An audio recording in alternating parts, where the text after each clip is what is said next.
Evening snacks போல் சாப்பிடுவான்னு என் பொண்ணுக்கு பச்சை பயிறு வேக வச்சு கொடுத்தா அவள் சரியாக சாப்பிடவே இல்லை. கொஞ்சம் தான் சாப்பிட்டா அப்படியே மீதி வச்சுட்டா. நைட்டு டின்னருக்கு என்ன செய்யலானோ யோசிச்சுட்டு இருந்தேன். சரி மிச்சமான இதை வச்சு டின்னர் முடிச்சிடலான்னு சொல்லிட்டு ஒரு சைடில் சப்பாத்திக்கு மாவு பசஞ்சு வச்சுட்டு தேவையான வெஜிடபிள்ஸ் கிரேவிக்கு கட் பண்ணி வச்சிட்டேன். குக்கரில் ஆயில் ஆட் பண்ணி ஹீட் ஆனதும் ஒரு பே லீஃப், கொஞ்சம் சீரகம், ஒரு துண்டு பட்டை, கறி லீவ்ஸும் ஆனியனும் போட்டு நல்லா சாட்டே பண்ணிக்கணும். அதுக்கப்புறம் கொஞ்சமாக இஞ்சி பூண்டு பேஸ்ட்டு போட்டுட்டு தேவையான மசாலா, வெறும் மிளகாத்தூள், மஞ்சள் தூள், கொஞ்சம் கரம் மசாலா கொஞ்சம் எக்ஸ்ட்ரா போட்டால் நல்லாயிருக்கும். அப்புறம் ராஸ்மல் போனதும் ஒரு டொமேட்டோ ஆட் பண்ணி டொமேட்டோ நல்லா சாஃப்ட் ஆனதுக்கப்புறம் தேவையான அளவுக்கு சால்ட் ஆட் பண்ணிவிட்டு வேக வச்ச பச்சை பயிரையும் சேர்த்துட்டு நல்லா கலரிட்டு எவ்வளோ கிரேவி தேவையோ அதுக்கேற்ற மாதிரி தண்ணியும் ஆட் பண்ணிக்கணும். அதுக்கப்புறம் ஒரு கொதி இந்த மாதிரி வந்தோடனே குக்கர் போட்டு விசில் வச்சுருங்க. நான் ஒரு 2 விசில் தான் விட்டுருந்தேன், ஏன்னா நான் ஆல்ரெடி வேக வச்சதுனால விசில் கம்மியாக விட்டுருந்தேன்.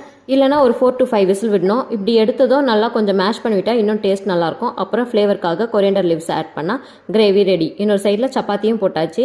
ரைஸ் பண்ண என்னோடய டின்னர் முடிச்சாச்சு. டேஸ்ட்டு சூப்பராக இருந்துச்சு. கண்டிப்பாக ட்ரை பண்ணி பாருங்கள். மீண்டும்